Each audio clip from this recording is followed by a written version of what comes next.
Hello प्यारे विद्यार्थियों, आप सभी को सेंसर क्लास के यूट्यूब चैनल में आप सभी को स्वागत है। तो आज हम लोग क्लास 10 के यानी 10वीं वर्ग के हम लोग जो क्लास करने वाले हैं मैथ का, वो हमारा क्लास होगा त्रिकोणमिति का। ये काफ़ी ही महत्वपूर्ण चैप्टर है। ये जो अध्याय है काफ़ी ही अच्छा है। इससे जो बोर्ड एग्जाम है 10th का, उसमें अच्छा प्रश्न इससे पूछा जाता है। तो देखिए, आज इसके बारे में कुछ हम लोग चर्चा कर लेते हैं और फिर अगले वीडियो में हम इसके बारे में कुछ डिटेल जानेंगे। आज कुछ बेसिक जान लेते हैं। तो आइए, त्रिकोणमिति। त्रिकोणमिति इसको इंग्लिश में बोला जाता है ट्रिगोनोमेट्री।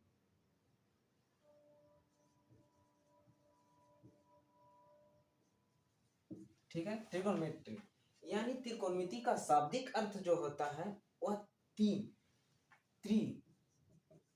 त्रि का अर्थ होता है तीन। कितना होता है? तीन। यानी और कोण यानी कि भुजा, और मिति का मतलब होता है माप। यानी जो हम लोग इस चैप्टर में अध्याय में जो पढ़ेंगे, हम लोग तीन भुजाओं की माप के बारे में अध्ययन करेंगे। तीन भुजाओं के बारे में हम लोग अध्ययन करेंगे, उसको किस तरह से मेजरमेंट किया जाता है और उससे किस तरह से हम लोग माप करके वे सभी को हम, जैसे इसका उपयोग ऐसे तो हमेशा ऊंचाई मापने के लिए या अन्य किसी पद्धति में किया जाता है। जैसे उससे पहले हम लोग ये जान लेते हैं कि त्रिकोणमितियों का जो सबसे पहले हिपास्कल नामक एक गणितज्ञ था, उन्होंने इसके बारे में बताया था, जिसका नाम था हिपार्कस नामक एक गणितज्ञ थे। उन्होंने इसके बारे में चर्चा किए थे 140 ईसा में इन्होंने किया था। तो आइए, तो हम लोग जो भी इस अध्याय में पढ़ेंगे वो हम लोग इस समकोण त्रिभुज की बात करेंगे। कौन सा त्रिभुज की बात करेंगे? समकोण त्रिभुज। समकोण त्रिभुज यानी कि एक कोण, वैसा त्रिभुज जिसका एक कोण का माप 90 डिग्री के इक्वल होगा या 90 डिग्री होगा, और अन्य दो भुजाएं होगी वह 90 डिग्री से छोटा होगा उसका। और आप लोग जानते हैं कि त्रिभुज के तीनों कोणों का योग 180 डिग्री यानी कि 180 डिग्री के बराबर होती है। तो अब इसको में जान लेते हैं कि क्या क्या इसका पार्ट है। तो ये वाला भुजा जो इस प्रकार से लंबी है उसको बोला जाता है लंब। क्या बोला जाता है? लंब। उसके बाद जिसपे ये पड़ा हुआ है उसको कहा जाता है आधार, और इसको बोला जाता है कर्ण। क्या बोला जाता है? कर्ण। उसी प्रकार जब इंग्लिश में हम बात कर लेते हैं तो इसको बोला जाता है परपेंडिकुलर, इसको बोला जाता है बेस, और इसको हाइपोटेनस। हमेशा जो त्रिभुज है उसकी सबसे बड़ी भुजा को कर्ण कहते हैं। क्या कहते हैं? कर्ण कहते हैं। जैसे AC इसमें सबसे बड़ी भुजा है वह कर्ण कहलाता है। लंब ये AB हो गया और BC हो गया जो आधार हो गया। अब इसमें जान लेते हैं कि अगर कोई समकोण त्रिभुज है तो हम लोग जो इस पार्ट में हम लोग जो इस अध्याय में चर्चा करेंगे, और थीटा यहाँ पे अगर लेते हैं, कोई कोण लेते हैं, तो उसके सामने वाला भुजा लंब कहलाती है। क्या कहलाती है? लंब कहलाती है। थीटा के सामने वाले भुजा को लंब कहते हैं। ठीक ना? या फिर इस तरह से एक त्रिभुज चलते हैं, ये भी है समकोण त्रिभुज। इसमें AB और यहाँ पे हम लोग C लिखते हैं, यहाँ 90 डिग्री है। लेकिन अगर थीटा यहाँ पे मानते हैं, भुजा यहाँ पे मानते हैं, तो इसका लंब ये कहलाएगा। कोण ए के लिए क्या हो जाएगा? भुजा लंब होगा। लंब क्या हो जाएगा? वो लंब हमारा काम करेगा BC। क्या काम करेगा? BC। आधार वही रहेगा, उसके आधार हो जाएगा AC, और कर्ण जो होगा वो क्या कहलाएगा? AB। यहाँ तक बात समझ में आई? यानी कि जो भुजा से, जो कोण से हम लोग देखेंगे, जिसके नजरिया से हम लोग देखेंगे, उसी को हम लोग क्या कहेंगे? लंब कहेंगे। अगर यहाँ से देखना चालू करते हैं तो ये लंब कहलाएगा, यहाँ से देखना चालू कर रहे हैं तो ये लंब। उसी प्रकार और एक आध आप लोग को बताते हैं। ये देखिए, अगर हम लोग यहाँ से देखना चाहेंगे तो इसको लंब बोलेंगे, यहाँ से देखना चाहेंगे तो इसको लंब बोला जाएगा। ठीक है, चलिए अब आगे जो विशेष बातें कर लेते हैं, हम लोग ये कर लेते हैं कि इसमें कितने निष्पत्तियां को हम लोग पढ़ेंगे। तो इसमें कुल त्रिकोणमिति में होता है जो 6 निष्पत्तियां के बारे में हम लोग पढ़ते हैं, जैसे साइन थीटा, कॉस थीटा, ठीक है ना, sine theta, cos theta, tan theta, है ना, कॉसेक थीटा, सेक थीटा और कॉट थीटा, कॉट थीटा, है ना। ये 6 ही निष्पत्तियां हैं जिसके बारे में हम लोग पढ़ेंगे। ये सभी है जो अनुपात मिलाकर बनाया जाता है। जैसे लंब और कर्ण का अनुपात को साइन कहते हैं, लंब और आधार के अनुपात को लंब और आधार के अनुपात को टैन कहते हैं। उसी प्रकार आधार और कर्ण के अनुपात को कॉस कहते हैं। और इसी का जब उल्टा करेंगे, रेसिप्रोकल करेंगे, यानी कि उल्टा करेंगे, इन्वर्स करेंगे, तो हमें साइन का उल्टा कॉसेक, कॉस का उल्टा सेक और टैन का उल्टा कॉट प्राप्त होगा। चलिए, तो साइन बराबर जो हमारे पास फॉर्मूला आता है वो आता है लंब बटा आधार कर्ण, लंब बटा कर्ण। दूसरा जो हमारे पास फॉर्मूला है कॉस बराबर ये आ जाएगा आधार बटा कर्ण। और तीसरा जो आएगा वो आ जाएगा टैन बराबर लंब बटा आधार। क्या आ जाएगा? लंब बटा आधार। और ये कॉसेक और कॉट है ना, थोड़ा सा इसको हम अप डाउन कर देते हैं ताकि थोड़ा सा ये हो जाए। ये हो गया tan theta. Tan theta, tan के बाद अगर हम लोग ले देते हैं कॉसेक, ले देते हैं कॉसेक थीटा। कॉसेक यानी कि साइन का रेसिप्रोकल है, रेसिप्रोकल है यानी कि उल्टा है। तो यहाँ पे कर्ण ऊपर में आ जाएगा, कर्ण थीटा, कर्ण, और नीचे हो जाएगा लंब। ठीक है। उसी प्रकार अगर कॉस का उल्टा करते हैं, रेसिप्रोकल करते हैं, तो कॉस का होता है सेक थीटा, और सेक थीटा इसको जब रेसिप्रोकल करेंगे तो ये ऊपर में चला जाएगा कर्ण और नीचे आ जाएगा आधार। उसी प्रकार टैन का करेंगे तो हो जाएगा कॉट थीटा, और कॉट का ये इसका रेसिप्रोकल करेंगे तो आधार बटा लंब, है ना। यानी जो हमारे पास फॉर्मूला आया साइन थीटा बराबर लंब बटा कर्ण, कॉस थीटा बराबर आधार बटा कर्ण, टैन थीटा बराबर लंब बटा आधार, कॉसेक थीटा बराबर कर्ण बटा आधार, कर्ण बटा लंब, और सेक बराबर कर्ण बटा आधार, और कॉट बराबर आधार बटा लंब। अब इसके बारे में जानते हैं कि साइन का रेसिप्रोकल अगर लिखना चाहते हैं तो साइन का रेसिप्रोकल यहाँ पे आप लोग बताते हैं कि साइन थीटा का रेसिप्रोकल यानी उल्टा होगा 1 बटा कॉसेक थीटा। क्या हो जाएगा? 1 बटा कॉसेक थीटा। कॉस थीटा का जो रेसिप्रोकल होगा 1 बटा सेक थीटा। क्या हो जाएगा? Sec theta. और कॉट थीटा का जो रेसिप्रोकल होगा कॉट, यहाँ पे कॉट थीटा का जो रेसिप्रोकल होगा 1 बटा टैन थीटा। ठीक है ना। और टैन थीटा का जो रेसिप्रोकल होगा वो होगा 1 बटा कॉट थीटा। ठीक है। चलिए, तो इस प्रकार से हमें रेसिप्रोकल मिल जाता है। ठीक है, विपरार्थक मिल जाता है यानी कि उसका इनवर्स। चलिए, अब हम लोग को इसमें से कोई एक भुजा दिया रहेगा, दूसरा दो भुजाएं दिया रहेगा, तो तीसरा हम लोग आसान से निकाल लेंगे। उसके लिए जो फॉर्मूला आएगा पाइथागोरस, किसका? पाइथागोरस प्रमेय से। प्रमेय बोलिए, थ्योरम बोलिए, है ना, सिद्धियां बोलिए, जो भी बोलना है बोलिए, है ना, सत्यापित जो किया है उन्होंने इसके लिए। तो यहाँ पे हम इसको ये करते हैं, मिटाते हैं। ठीक है, जहां जहां आप लोग हो सकता है स्क्रीनशॉट लेते रहिए। तो पाइथागोरस के लिए ये बताए थे हम लोग, कर्ण का स्क्वायर बराबर लंब का स्क्वायर प्लस आधार का स्क्वायर, आधार का स्क्वायर।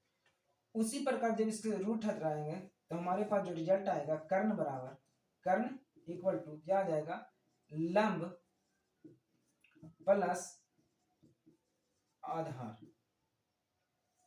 इस पे चढ़ाते हैं इस प्रकार से, ऐसे ये हो गया, रूट चढ़ जाता है ये, और दोनों पे ऐसा।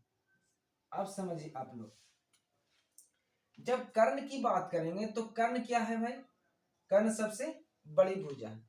तो कर्ण सबसे बड़ी भुजा है तो हम लोग जानते हैं कि अगर देहाती भाषा में हम लोग समझे एकदम सिंपल वे में, तो हम लोग को यह समझना है कि कर्ण सबसे बड़ा है। क्या है, कर्ण सबसे बड़ा है। तो बड़ा को हराने के लिए, यानी कि बड़े व्यक्ति को बड़े व्यक्ति से अगर मुकाबला करना है तो उसे मुकाबला करने के लिए छोटे छोटे बहुत से लोगों को मिल जाना होता है। इसीलिए कर्ण सबसे बड़ी है तो ये दोनों छोटा है, तो क्या करना है, मिला लेना है, मिल करके तब इस पे बार करेंगे तब इस प्राप्त होगा, है ना। तो कर्ण बराबर हो जाएगा लंब के स्क्वायर प्लस आधार का स्क्वायर रूट होगा, ठीक है। उसी प्रकार लंब, अब अगर लंब निकालना हो, लंब तो अंडर रूट में तो आ जाएगा, अंडर रूट में आ जाएगा तो लंब, लंब क्या है, छोटा है। तो छोटा है और छोटा को हराना है तो क्या करेंगे, छोटा है तो छोटा को हराना है तो थोड़ी सी मदद किसी से लेंगे, छोटी सी मदद लेंगे, किससे, कर्ण से, यानी कि थोड़ा बड़ा है तो इससे क्या लेंगे, सहायता लेंगे, और इससे क्या करेंगे, ये तो अकेले हरा देगा किसको, आधार को, है ना, आधार लेंगे। उसी प्रकार जब आधार निकालना है, क्या निकालना है, आधार, तो आधार निकालना है फिर रूट ओवर, इसके बाद क्या करना है, आधार निकालना है। तो फिर वही प्रक्रिया, कर्ण बड़ा है उसमें से घटा देंगे कौन सा, लंब को, यानी कि कुल मिला के ऐसे हो गया, जहां पे है इसको ऐसे चढ़ा दीजिए, ठीक है।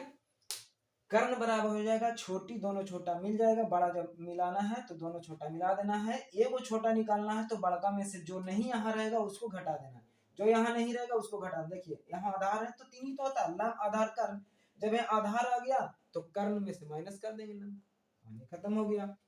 चलिए तो इतना बातें हो गई, जिनको स्क्रीनशॉट लेना है ले लीजिए। अब हम इसमें से कोई देते हैं, एक बना देना है ना। जैसे यहाँ पे एक क्वेश्चन हमने लिख दिया ABC और ये 90 डिग्री हो गया, इसमें कर्ण दिया गया है 13 और ये दे गया है 12। AC बराबर कितना दिया गया है, 13 सेंटीमीटर, और BC बराबर 12 सेंटीमीटर, तो AB बराबर भाट, ठीक है। AB बराबर भाट, यानी कि AB हम लोग को निकालना है। तो AB क्या है भाई, AB क्या है, AB हमारे पास है क्या, AB हमारे पास लंब है, क्या है, लंब है। तो बस लंब का फार्मूला लगा देंगे, क्या, लंब छोटका है यानी कि बड़का क्या, उसको डायरेक्ट लगाते हैं। अच्छा चलिए आप लोग को समझाने के लिए थोड़ा और लिख देते हैं, कर्ण का स्क्वायर माइनस आधार का स्क्वायर, है ना। चलिए कर्ण हमारे पास कितना है, 13 का स्क्वायर, ठीक है, माइनस ये कितना है, 12 का स्क्वायर। 13 में 13 से जो बार गुना करेंगे, 13 को स्क्वायर करेंगे तो 169 माइनस बराबर है 44 से 144, जो हमें कट कर जो रिजल्ट आएगा क्या आ जाएगा, 5 और 9 और 4 और 2 6, कितना आता है 25। तो हमारे पास रिजल्ट क्या निकल गया, 5 सेंटीमीटर आंसर। इस प्रकार से हमें कोई भी दो भुजाएं दिया रहेगा तो तीसरी भुजा आसानी से हम लोग निकाल सकते हैं, ठीक है। अब इसको हम मिटाते हैं, जिनको स्क्रीनशॉट लेना है ले लीजिए आराम से, और आगे हम लोग बढ़ते हैं।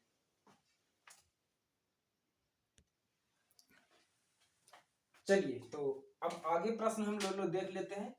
तो जब दो भुजाएं दिया रहेगा तो तीसरा हम लोग निकाल लेंगे, ठीक है।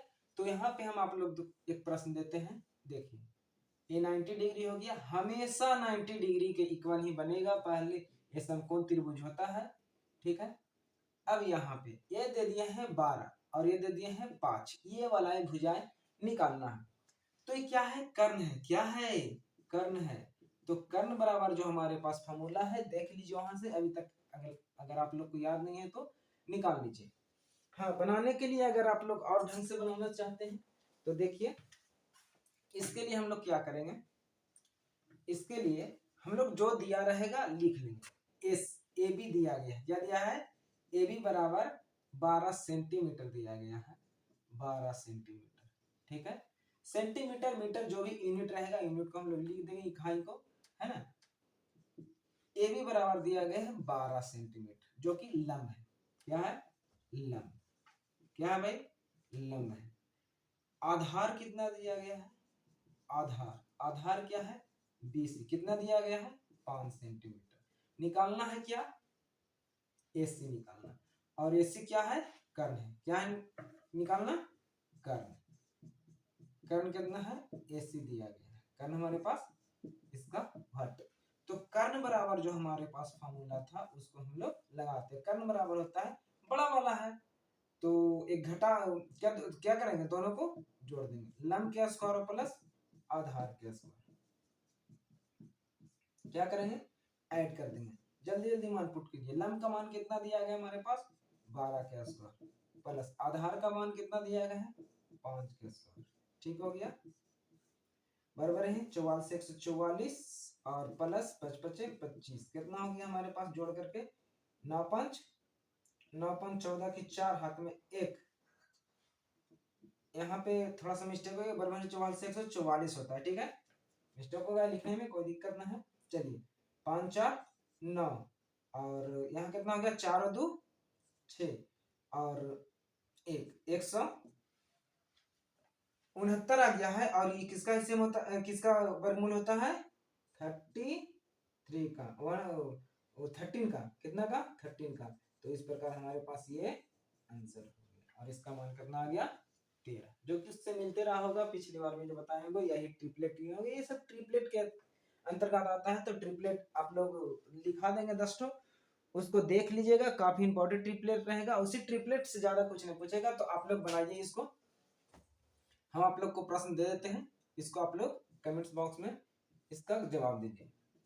ठीक है, ये 90 डिग्री हमेशा रहेगा। ठीक है, इसको देते हैं 5 सेंटीमीटर, इसको दे देते हैं 25 सेंटीमीटर और इसको देते हैं, जो निकालना है जो निकाल लीजिए। तीसरा देते हैं, जो दिया रहेगा उसको कर देना है। ऐसा नहीं कि ABC रहेगा, ABCD, मतलब यानी कहने का मतलब है कि यहाँ पे जो भी मान, जो भी नाम रखना चाहते हैं रख सकते हैं। PQR भी दे सकते हैं। जैसे अब अगला प्रश्न में हम लोग नाम चेंज कर देते हैं, ये देते हैं 18 12 और 5 कह रहे हैं, 18 12 और ये निकाल देना। ठीक है, उसी प्रकार 4 नंबर में हो गया प्रश्न, इसका नाम हम चेंज करते हैं। ठीक है, PQR। ठीक है, तो हो गया 16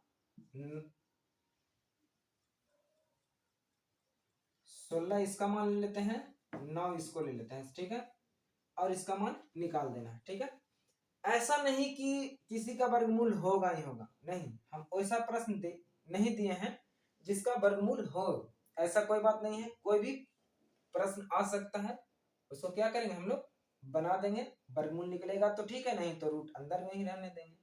जैसे आ गया 25 कह रहे हैं 30 आ गया, तो 30 आ गया तो 30 अंदर रहने देंगे। जो निकलता है 6 5 30, जो निकलेगा जो ठीक है, अन्यथा फिर अंदर ही रहने देंगे, कोई दिक्कत नहीं है। ठीक है, चलिए इतना नोट कर लीजिए और आगे के हम लोग बातें को देख लेते हैं। चलिए, तो हमारे पास जो 6 निष्पत्तियां था उसकी चर्चा हम लोग कर लेते हैं कि किस प्रकार से ऐसा प्रश्न आएगा और किस प्रकार से पूछा जाएगा। जैसे दिया रहेगा, पहला प्रश्न हमारे पास है sin theta equal to 13y12। ठीक है, तो हमको अन त्रिकोणमितियां निकालना है। अन इतना दिया गया है, sin थीटा बराबर 13/12, तो अन सभी त्रिकोणमितियां निकालना है, या फिर cos थीटा, इसको निकाल देते हैं। ठीक है, यदि sin थीटा बराबर 13/12, तो निम्न का मान ज्ञात कीजिए। निम्न का मान ज्ञात कर। पहला प्रश्न जो है, पहला cos थीटा, cos थीटा, दूसरा हो गया sec थीटा, ठीक है, और अगला हो गया हमारे पास tan थीटा, ठीक है, और cot थीटा, ठीक है। इस प्रकार से हमें निकालना है। तो cos थीटा, तो सबसे पहले देखेंगे कि इसको, देखिए sin थीटा जो दिया गया है उसको तो हम लोग ये बना लेंगे ऐसे, जो भी नाम रखना है ABC रख देते हैं, आसानी होती है थोड़ा, इसलिए ये 90 डिग्री का है। sin थीटा बराबर, जो sin थीटा बराबर हमारा फॉर्मूला था, sin थीटा बराबर क्या होता है, यहाँ पे बनाते हैं। sin थीटा बराबर क्या होता है हमारे पास, sin थीटा बराबर होता है लंब बटा कर्ण। क्या होता है, लंब बटा कर्ण। तो अब देखिए sin थीटा, और यहाँ कितना दिया गया है 13/12, तो sin थीटा बराबर जो हमारा फॉर्मूला था लंब बटा क्या, कर्ण। तो 13/12 थोड़ा और समझाने के लिए और लिख देते हैं, ठीक है, थोड़ा सा मिस्टेक हो गया इसलिए क्योंकि ऊपर वाला नहीं, इसको हम लोग कर देते हैं 12 और इसको कर देते हैं 13, ठीक है, इसको कर देते हैं 12, हाँ, और इसको कर देते हैं 13, ठीक है, कर, ठीक है, हो जाती है थोड़ा, तो देख लेना है हम लोग को 12/13, ठीक है ना, ये यानी इसके अनुसार है, जो ये हो गया जो लंब हो गया और ये हो गया जो कर्ण हो गया। तो बस डायरेक्ट रिपूट करके मान बना सकते हैं कि ये लंब कितना दिया, लंब कितना दिया गया 12, यहाँ चल रहे हैं लंब 12 और क्या कर्ण क्या है 13, तो क्या निकाल देंगे, क्या है आधार, शॉर्ट में लिख रहे हैं आधार बराबर होता है कर्ण के स्क्वायर माइनस लंब के स्क्वायर, है ना। चलिए कर्ण हो गया 13 के स्क्वायर माइनस 12 के स्क्वायर, आगे बताएं हम लोग आप लोग को 169 माइनस 144, हमारे पास कितना आ गया 25 और हो गया 5, ठीक है 5, तो हमारे पास ये आ गया 5। तो तीनों हमारे पास जो भी समकोण त्रिभुज जो भुजाएं थी वो सभी भुजाएं, तीनों भुजाएं आ गया है, लंब आ गया है 12, आधार आ गया है 5 और कर्ण है 13। तो cos थीटा बराबर, तो पहला हम लोग cos थीटा बराबर कर देंगे cos, ये COS लिखना, ठीक है COS। तो cos थीटा बराबर जो लिखा गया है क्या होता है, cos थीटा बराबर आधार y, अब शॉर्टकट लिख रहे हैं आधार बटा कर्ण। तो आधार कितना दिया गया है, आधार कितना है 5 और कर्ण कितना है 13, यही हमारे पास रिजल्ट होगा पहला प्रश्न का उत्तर। दूसरा प्रश्न का उत्तर सेक थीटा, सेक थीटा, तो सेक थीटा बराबर फॉर्मूला क्या होता है, सेक होता है कॉस का विपरीत, यानी कि डायरेक्ट हम लोग ले लेते हैं 13/12, यही हो गया हमारा उत्तर, ठीक है। तीसरा कर देते हैं tan थीटा, tan थीटा बराबर हमारे पास क्या होता है लंब बटा आधार, लंब बटा आधार, लंब कितना दिया गया है 12 और आधार कितना 5, यही होगी इसका आंसर, ठीक है। cot थीटा बराबर जो हमारे पास होता है cot थीटा बराबर डायरेक्ट करते हैं, इसका विपरीत होता है 5/12। आप लोग अब धीरे धीरे सीखिए, ठीक है, थोड़ा सा ध्यान लगाइए यहाँ पे, तभी आगे बढ़िएगा, ठीक है। यही हो गया इसका प्रश्न का आंसर, ठीक है। चलिए अब हम बात कर लेते हैं इसमें से, ये सभी निष्पत्तियां होती है जो निकल जाता है 2 2 4 1 5, एक और निष्पत्तियां बच रहा होगा इसमें cos सेक, हाँ cos सेक बच रहा है, क्या बच रहा है cos sec, cos sec theta, cos sec theta भी निकालना चाहते हैं तो निकाल दीजिए, अगर पांचवा निकालना चाहते हैं cos सेक थीटा, हाँ, और ये भुजा कोण ए को न्यून कोण बना मान करके है, ठीक है, कौन योग कर रहे हैं, कौन सी को न्यून कोण माना है, ठीक है, यहाँ से देख रहे हैं। चलिए तो कौशिक थीटा बराबर क्या होता है फॉर्मूला, कौशिक होता है साइन का, साइन का, तो साइन कितना था 12/13, तो ये हो गया 13/12, यही हो गया हमारा ठीक है, चलिए। तो इस प्रकार से काफी ही इसमें अच्छे प्रश्न आते हैं और काफी इंपॉर्टेंट प्रश्न आते हैं। तो आगे हम लोग चर्चा करेंगे अगले क्लास में। तब तक के लिए जय हिंद। ठीक है, धन्यवाद।